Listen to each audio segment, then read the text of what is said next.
자, 지금부터는 세 개의 기후 지역을 본격적으로 만나볼게요. 방금 봤던 이 기온, 그리고 강수량 때문에 이렇게 세 개의 기후 지역이 다르게 구분되고 있습니다. 많이 보셨던 그 지도입니다. 자, 여기서 여러분들 또 우리 배웠던 내용 한번 짚어볼까요? 지도 배웠잖아요. 그쵸? 자, 이 지도, 소축척 지도일까요? 대축척 지도일까요? 또 하나, 일반도일까요? 주제도일까요?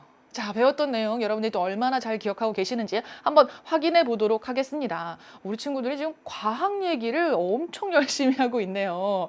그래요. 과학 공부도 많이 한 친구들이 있는 것 같습니다. 지금 세계의 기후지역 요 지도를 보면서 기후도를 보면서 소축적인지 대축적인지 먼저 구분을 해보고 일반도인지 주제도인지 주제도의 경우에는 특수하게 이 주제를 담고 있다고 했었죠. 그래요. 여기 보고자 하는 게 아주 명확하게 보여져요. 지금 목적이 있어요. 자, 좋습니다. 이별민 친구가 소축척 지도 잘 얘기했고요. 최별우 친구가 소축척의 주제도까지 맞췄어요. 좋습니다. 이별건 친구도 주제도, 정별규 친구도 소축척 지도 잘했습니다. 자, 우리 요것 말이죠. 소축척 지도, 넓은 지역을 간략하게 딱 한눈에 볼 수 있게 해줍니다. 그렇죠? 자, 그 다음에 기후라고 하는 것을 표현하기 위해서 다른 것들을 생략했어요. 그죠? 주제가 뚜렷하게 들여다 보이죠? 주제도입니다. 잘들 잘 기억하고 계셔서 우리 세계의 기후 지역 지도를 한번 구분을 해봤고요.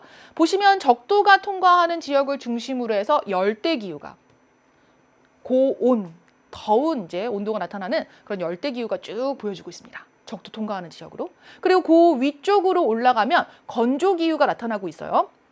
아까 선생님이 한 20도 부근, 위도 23도에 해당하는 북해기선과 남해기선 부근 같은 경우는 사막이 많이 형성된다고 했었죠. 그래요. 여기 적도에서 올라왔던 공기가 아래로 내려가는데 올라가면서 구름 만들고 이미 비를 뿌려서 건조해진 공기가 이렇게 내려가는 거예요. 그래서 여기는 건조한 사막이 많이 형성이 되어 있고요. 그러면서 그 위쪽으로 살짝 더 올라가면 온대 기후들이 또 나타나고 있습니다. 다음으로 이제 냉대 기후는 그보다 위도가 좀 더 높은, 특히 이제 북반구 쪽에 대륙이 많다 보니까 우리가 북반구에서 주로 이 냉대 기후를 만날 수가 있고요. 더 올라가면 한대 기후가 그죠? 나타나고 있습니다.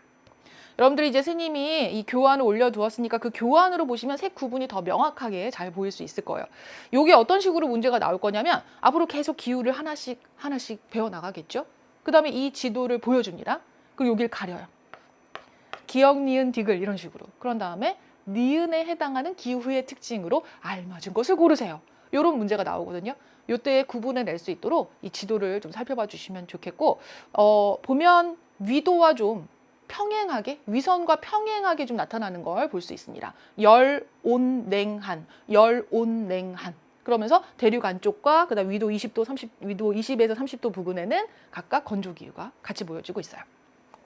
고산 기후는 산지가 높은 곳에서 나타나는 기후를 얘기를 합니다. 그래서 좀 높은 산지가 있는 쪽에 고산 기후가 여기 안데스 산지라든지 로키 산지라든지 또는 여기 이제 동부 고원 쪽이라든지 하는 곳에 보여지고 또 있습니다. 자, 그럼 이제 열대 기후부터 또 하나씩 들어가 보도록 할게요. 다음 시간에는 이제 열대 우림 기후하고 온대 기후라든지 이런 기후들을 좀 더 자세히 살펴볼 거고, 오늘은 아까 봤던 그 세계 지도에 있는 다양한 기후를 좀 전체적으로 한번 쫙 짚어볼 겁니다. 자, 먼저 열대 기후는 적도 부근에 주로 분포한다고 했습니다. 위도 0도를 연결한 선 적도. 자, 그 부근에 열대 기후가 주로 분포하는데 이 열대 기후도 실은 여러 개로 나눠볼 수 있어요. 열대 기후면서 아주 고온한 기후면서 비도 많이 온다. 그러면 열대 우림. 비우자를 쓰는 거죠. 그래서 비도 많이 오고 온도도 높으니까 숲이 많은 그런 이제 열대 우림. 그 다음에 열대 계절풍이라고 해서 동남아시아 지역에서 특히 이제 많이 볼 수 있는 계절에 따라 바람의 방향이 바뀌어요. 그래서 이런 기후도 보여지고요. 열대 사바나 기후라고 해서 사바나 하면 여러분들이 이 동물들을, 야생 동물들을 딱 떠올리는 친구도 있을 것 같아요. 그래요. 이 야생동물의 낙원이라고 불리우는 곳입니다. 뭐 얼룩말, 기린 이런 다양한 초식동물부터 이 육식동물까지 많은 동물들이 살고 있는 이런 이 열대 사바나 기후 같은 경우는 건조한 시기가 좀 있어요. 그래서 우기, 비가 오는 시기, 건기, 이게 구분이 아주 뚜렷합니다. 자, 아무튼 공통적으로 다 온도가 높아요. 자, 기온이 높은데 일사량이 많다 보니까 햇볕이 많이 비치다 보니까 1년 내내 더운 것이고요. 강수량도 많은 곳에는 이렇게 덥고 강수량까지 많으면 아까 얘기했던 열대 우림, 빽빽하게 숲이 우거져 있다라고 해서 밀림을 형성한다라고도 이야기를 합니다. 그래서 이 밀림을 형성하는 열대 우림 기후 지역 살짝 한번 살펴봤고요. 이게 열대 우림의 밀림을 보여주고 있습니다. 빽빽할 밀자의 수풀림을 써서 나무들이 아주 빽빽하게 이제 들어서 있어요. 그래서 그 안으로 들어가면 이 밀림을 정글이라고도 하죠. 이 밀림 안쪽으로 들어가면 햇볕이 막 들어오지 않을 정도로 나무들이 이렇게 아주 많이 우거져 있는 그런 모습을 볼 수 있습니다. 자, 다음으로 가셔서 이번에는 건조기후 지역을 한번 가보도록 할까요? 건조기후 지역은 강수량을 가지고 구분을 합니다. 남북이 20에서 30도 부근, 아까 북회기선, 남회기선 부근이라고 했고요. 연중 하강하는 공기 때문에 구름이 만들어지지 못하고 비가 잘 내리지 않는다라고 얘기했습니다. 자, 요 부근에 이런 건조기후들을 많이 만날 수 있어요. 아프리카의 사하라 사막도 있고요. 오스트레일리아에서 많이 나타나는 그런 건조기후도 바로 이런 이제 이유 때문입니다. 연 강수량이 1년 내내 내리는 강수량이 500mm 미만이에요. 굉장히 적게 내립니다. 자, 그리고 이 내리는 양보다 햇볕이 계속 내리쬐니까 오히려 증발하는 양이 더 많아요. 증발량이. 그러니까 비 온 만큼 다 증발하고 나서도 계속해서 햇볕이 비치고 있는 거죠. 일사량이 많아서. 그래서 강수량보다 증발량이 많아서 아주 건조하고 식물이 잘 자라지 못하는 환경을 만들게 됩니다. 옆에 보시는 이런 사막도 있고요. 또는 이 500mm 미만이지만 실은 사막과 초원으로 나눌 때 강수량의 차이가 좀 있어요. 250mm를 기준으로 해서 그것보다도 더 적게 내리면 사막, 250에서 500mm 사이로 내리면 초원이라고 합니다. 초원은 이제 풀이 쫙 펼쳐져 있는 곳을 얘기하는데 키가 좀 작은 짧은 풀들이 좀 자라는 걸 볼 수가 있어요. 그래서 사막은 완전 이렇게 모래나 암석으로 이루어져 있어서 사람들이 생활하기가 좀 많이 어렵겠죠. 농사를 짓고 먹을 걸 구해야 되는데 식물도 안 자라니까, 그죠? 그래서 이런 곳에서는 사람들이 거주하기가 많이 힘들고 초원에서는 이제 가축을 데리고 사람들이 이동하는 생활을 하는 걸 볼 수 있습니다. 풀을 뜯어먹는 가축, 풀이 있으니까 가축을 키우고 사람은 그 가축을 활용을 하는 거죠. 그래서 가축의 이 우유를 이제 젖을 가공한다든지 또는 뭐 고기를 먹는다든지 그렇게 해서 살아가는 모습을 볼 수가 있습니다. 자, 이렇게 해서 건조기후 지역도 한번 살펴봤고요.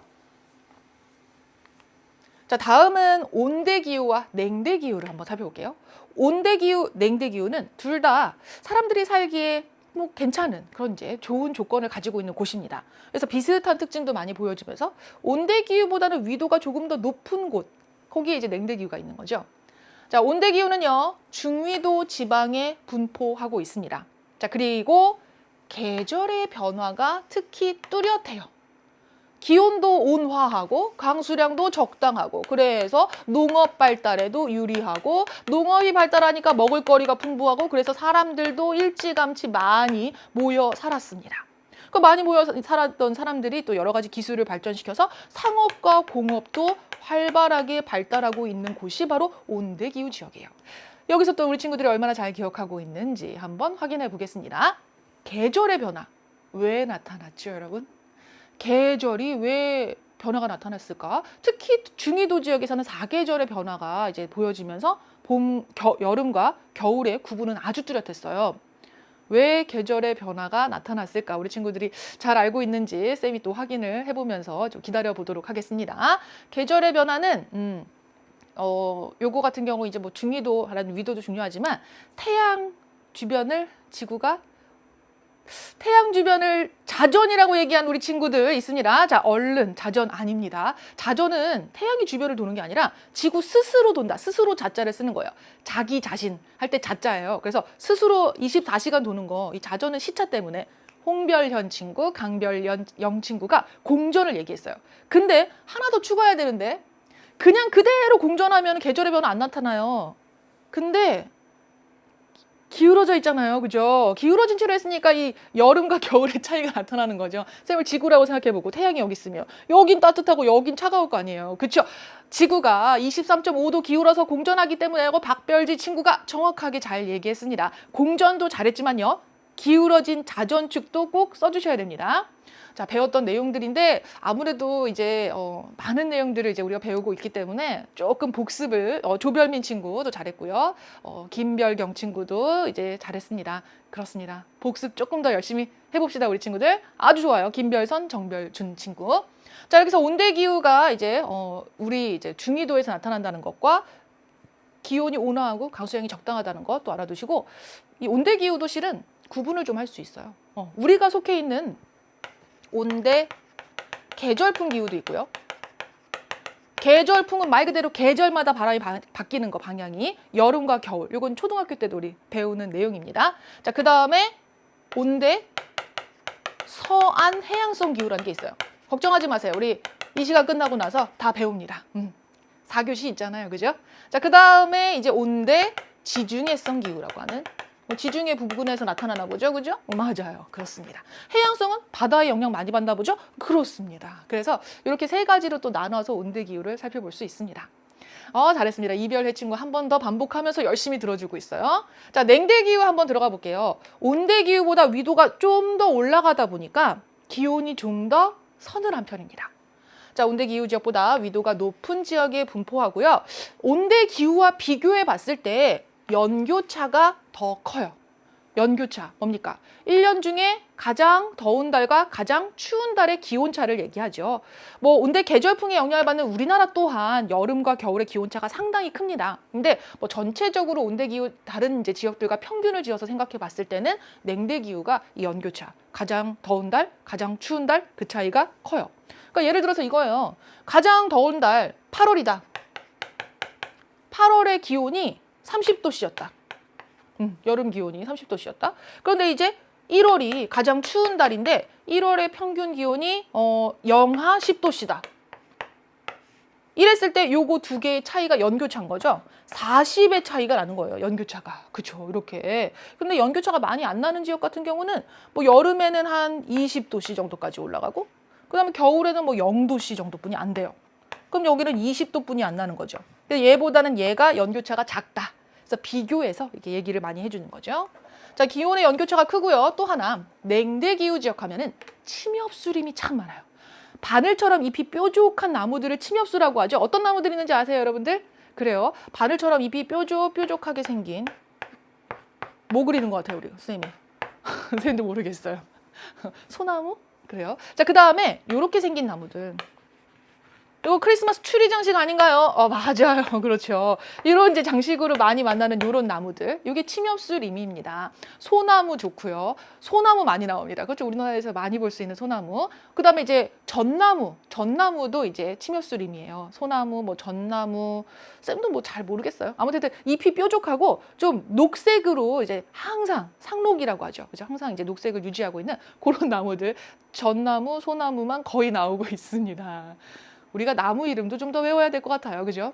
관심을 좀 가져봅시다. 아무튼 요 냉대 이제 침엽수가 쫙 펼쳐져 있습니다. 넓은 면적에. 그걸 뭐라고 하냐면 타이가라고 불러요.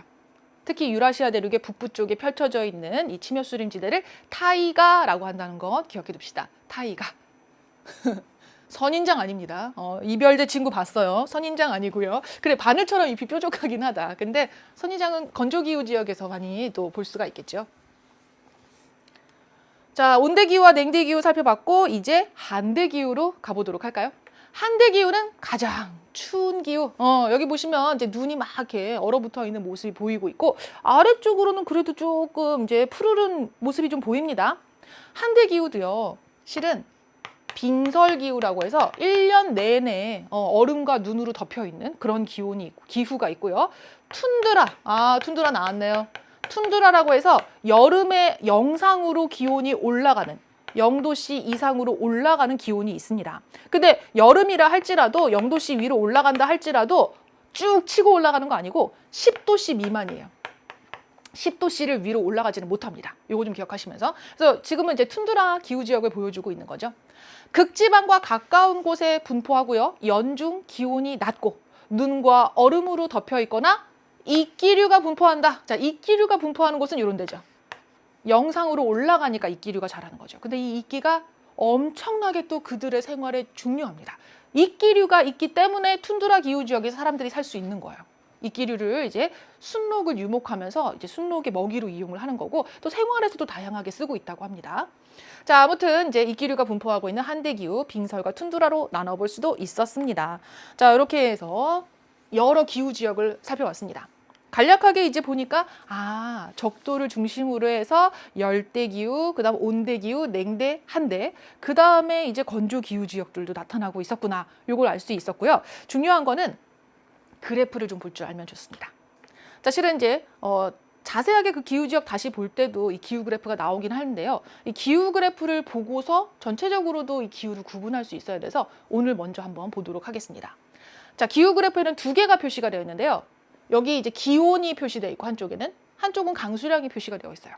기온이 그래서 뭐 0도부터 10도, 20도, 30도, 아래로는 영하로 내려가는 영하 10도, 영하 20도 이렇게 기온이 표시가 되어 있죠. 그 다음에 강수량이 보입니다. 강수량은 이쪽에 있는 그래프를 읽어내시면 돼요. 자, 그리고 아래 보면 그래프가 두 가지가 표시되어 있어요. 1월부터 12월까지 해서 이렇게 각각 월별로 꺾은 선으로 이 선을 연결한 거죠. 꺾은 선으로 표시된 이게 바로 기온입니다. 기온을 표시한 것이고, 그래서 이 꺾은 선은 기온에 있는 숫자를 읽어야 되는 거고요. 그 다음 이 막대 그래프가 쭉쭉 올라가 있는 이 막대 그래프가 표시하고 있는 게 바로 강수량이에요. 막대 그래프는 강수량을, 꺾은 선 기온은 이 기온을 보는 것이다. 자, 첫 번째 이제 콜롬보가요. 바로 열대기후 지역입니다. 자, 열대기후 지역이니까 온도가 기온이 꺾은 선이 거의 지금 30도씩 가까이에 쭉 올라가 있죠. 열대기후는 1년 내내 저렇게 더워요. 너무 더워요. 그다음 강수량도 지금 많이 올라와 있죠. 강수량도 다른 지역의 그래프들과 비교했을 때 상당히 비가 많이 오는구나. 척도 부근이 원래 강수량이 많은 편이라고 했습니다. 자, 하나 읽어보자면 여기 이제 9월에 해당하는 이제 지역에 9월에 해당하는 시기에 여기 꺾은 선 그래프는 쭉 올라가 봤더니 한 요 정도죠. 한 28도씨 정도? 이렇게 이쪽으로 가서 28도씨 정도 되는 것 같고, 그 다음에 요 막대 그래프는 쭉 타고 올라갔을 때 여기서 한 230mm 정도 되는 거죠. 이렇게 읽어낼 수 있으면 됩니다. 자, 카이로는요, 이집트의 카이로. 여기는 건조기후가 나타나요. 여기서는 우리 건조기후는 강수량을 가지고 구분한다고 했잖아요. 그래서 위쪽에 있는 요 기온 그래프는 굳이 열심히 보실 필요 없고 요거 보면 돼요. 막대 그래프가 없는 거 아니에요? 라는 생각이 들 정도로 거의 바닥에 딱 붙어 있어요. 다 합쳐도 500mm 넘겠어요? 안 넘겠어요? 안 넘죠. 미만이죠. 그래서 건조기후구나 라는 걸 알 수 있습니다. 다음은 서울. 서울은 온대기후 지역이죠. 특히 우리나라는 온대 계절풍 기후 지역이어서 여름에는 덥고 좀 비도 많이 오고 겨울에는 온도가 낮아지면서 좀 강수량도 적어요. 그래서 겨울에 해당하는 시기 1월이나 뭐 12월 이런 시기를 보면은 강수량도 상당히 적고 그다음 기온도 영하로 내려가기도 하고 굉장히 낮아진 걸 볼 수가 있습니다. 7월, 8월에 해당하는 시기는 강수량 확 올라갔죠. 꺾은 선 그래프도 많이 올라갔습니다. 그래서 20도씨 이상, 30도 가까이까지 우리 여름에 기온이 오르는 걸 살펴볼 수 있습니다. 그다음 이제 모스크바가 바로 냉대기후가 나타나는 곳입니다. 냉대기후 지역이기 때문에 여기 보시면 이제 연교차가 냉대기후 지역이 크다고 했죠. 한참 가장 더울 때랑 가장 추울 때의 기온차가 상당히 많이 나는 편입니다. 그다음에 강수량 좀 적당하게 있는 편이고요. 딕손이 바로 한대기후 지역. 자, 한대기후 지역 가운데 툰드라예요. 그래서 지금 보면 여름철에 0도 이상으로 영상의 기온이 살짝 나타납니다. 하지만 10도씨를 올라가지는 못하죠. 강수량은 그냥 그렇게 많은 편은 아닙니다. 극지방으로 갈수록 강수량이 그렇게 많지는 않다고 했어요. 이렇게 꺾은 선 그래프들을 쭉 살펴봤고 이제 이 중에서 사람들이 살기에 유리한 지역과 불리한 지역 한번 구분해 볼까요? 여러분들이 어떤 지역에 살고 싶든가요? 너무 춥거나 너무 덥거나 너무 비가 적게 오면 농사가 잘 안 돼요. 농사가 잘 안 되면 배고파요. 먹을 게 없어요. 자, 그래서 좀 농업에 유리한 지역을 중심으로 일찍부터 사람들이 많이 모여 살았습니다. 인간 거주에 유리한 기후 지역, 그래서 온대 기후와 냉대 기후 지역. 기후가 온화하고 강수량도 적당하기 때문에 농사를 짓기에 유리했거든요. 대표적으로 이제 서부 유럽 같은 경우가 온대 기후 지역에 해당하면서 농업과 상공업 모두 잘 발전하고 인구도 많은 지역이에요. 그다음에 열대 계절풍 기후 지역. 고온하지만 계절풍의 영향으로 벼농사가 잘 돼요. 특히 동남아시아의 열대 계절풍 기후 지역, 벼농사가 잘 되니까 먹을거리가 풍부한 거죠. 벼가 굉장히 생산량이 많은 작물이고요. 많은 인구를 부양할 수 있는 그런 작물이라고 해요. 그래서 벼농사 짓는 지역에는 인구가 많습니다. 자, 다음은 열대 고산기후 지역이 있는데요. 적도 부근에 이 열대기후가 나타나는 곳에서 산 위로 올라가잖아요. 그러면 평지는 너무 덥지만 산 위로 올라가면서 기온이 조금씩 낮아져서 어느 정도 이상 높이에 올라가면 봄 날씨, 항상 봄과 같은 날씨가 나타납니다. 그래서 상춘 기후라고도 이야기를 해요. 항상 봄과 같은 기후가 나타나는 열대 고산 기후도 그래서 일찍부터 사람들이 많이 모여 살았습니다. 자, 인간 거주에 불리한 기후 지역은 딱 봐도 열대 기후면서도 적도 부근에 뭐 비 많이 오는 그런 지역이라든지 비가 적게 오는 건조 기후, 그리고 너무 추운 한대 기후, 모두 다 농업에 불리해요. 그래서 인간 거주에 좀 불리한 기후 지역이고, 그리고 인구도 좀 적은 편에 해당합니다. 자, 이렇게 해서 우리 인간 거주와 기후 지역에 대한 특징도 살펴봤고, 이제 도전 마무리. 자, 오늘 아무래도 이제 과학에 대한 그런 내용이 좀 많이 나왔어가지고 요거까지 같이 좀 이해하는, 이게 바로 융합적인 사고죠. 이과와 문과, 문이과 다 통합, 이 융합, 이거 굉장히 중요합니다. 오늘 이제 그런 수업 한번 해봤습니다. 자, 친구들이 이제 맞춰보고 있는 거죠. 맞춰보라고 살짝 시간을 드리고 있습니다. 자, 첫 번째 문제부터 가볼까요? 한 지역에서 여러 해 동안 반복적으로 나타나는 평균적인 대기 상태를 뭐라고 할까요? 송별우, 제일 먼저 기후, 조별민, 이별원, 김별진, 기후. 잘했습니다. 그래요. 수업에 집중하고 열심히 또 참여해 주시는 친구들 많아요. 박수 칭찬드립니다. 자, 열대기후 지역은 여기 부근에 주로 분포한다라고 했습니다. 열대기후 지역은 지구의 반을 싹 가르는 어디 이별주 친구 적도 얘기 잘했습니다. 벌써 답을 다 같이 쓰는 친구들도 있어요. 적도 부근에 주로 나타나고 있어요. 김별교 적도, 이별민 적도 잘했습니다. 자, 세 번째, 이 기후 지역은요. 기온의 연교차가 커요. 아, 가장 더운 달, 가장 추운 달의 그 차이, 연교차가 크구나. 그리고 침엽수림, 김별숙, 냉대 잘했습니다. 냉대 기후 지역이 침엽수림이 넓게 분포하고 요걸 타이가라고도 하죠. 박별아 잘했습니다. 쌤 잘 보고 있습니다. 열심히 보고 있어요. 그래요. 안별민 친구, 냉디귿은 뭐죠? 자, 김별대, 냉대. 마음이 급했나 봐요. 막 답을 쓰고 싶어서. 알아요. 그 마음 쌤 압니다. 그래서 최대한 쌤이 많이 불러드릴게요. 자, 네 번째 문제도 한번 가볼게요. 김별윤도 잘했어요. 김별현, 조별우, 김별준 다 잘했어요. 자, 건조기후 지역은요. 이것보다 증발량이 많아서 나무가 자라기 어려워요. 풀도 참 없는 지역도 있죠. 너무 적게 와서. 그렇습니다. 이 내리는 양보다 증발하는 양이 많다는 거죠. 강수량, 김별수 잘했습니다. 그렇습니다. 강수량이 정답이 되겠습니다. 윤별민도 잘했습니다. 자, 그 다음 온대 기후 지역과 열대 계절풍 기후 지역은 거주에 이것한 지역이다. 자, 생각해보세요. 김별규 친구 강수량, 이별화 친구 강수량, 김별빈, 노별우, 박별현, 성별민 다 잘했어요. 강수량 잘 얘기했고, 이제 5번 얘기해볼까요? 안별우 친구 잘 얘기했습니다. 김별연, 유리, 신별린, 유리, 최별수, 유리. 그렇죠. 온대기후랑 열대계절풍 지역은 다 농사가 잘 돼서 식량 생산이 아주 풍부하고 그래서 인간이 거주하기에 유리한 기후지역이다 라고 신별관, 박별인이 다 잘 얘기했습니다. 유리한 이별서, 선별은, 최별현 이렇게 많이 불러주시는 선생님들 많으시죠? 그래요. 아무튼 유리한 지역이다까지 해서 우리 친구들 오늘 배운 이제 내용까지 한번 쭉 마무리를 지어봤습니다. 어머, 벌써 1시간이 훅 갔어요. 사회 수업을 배우고 우리가 전 세계 지역을 두루두루 돌아보면서 기후가 어떤지를 쭉 살펴보는 시간이었습니다. 이제는 다음 시간 4교시 이제 시작하기 전까지 20분간의 쉬는 시간이 있습니다. 오늘 내용 조금 어려운 용어들 있었죠? 그래요. 그러니까 쉬는 시간 그냥 쉬고만 있지 마시고 살짝 또 배웠던 내용 복습도 해봅시다. 쌤은 20분 뒤에 다시 돌아오도록 하겠습니다.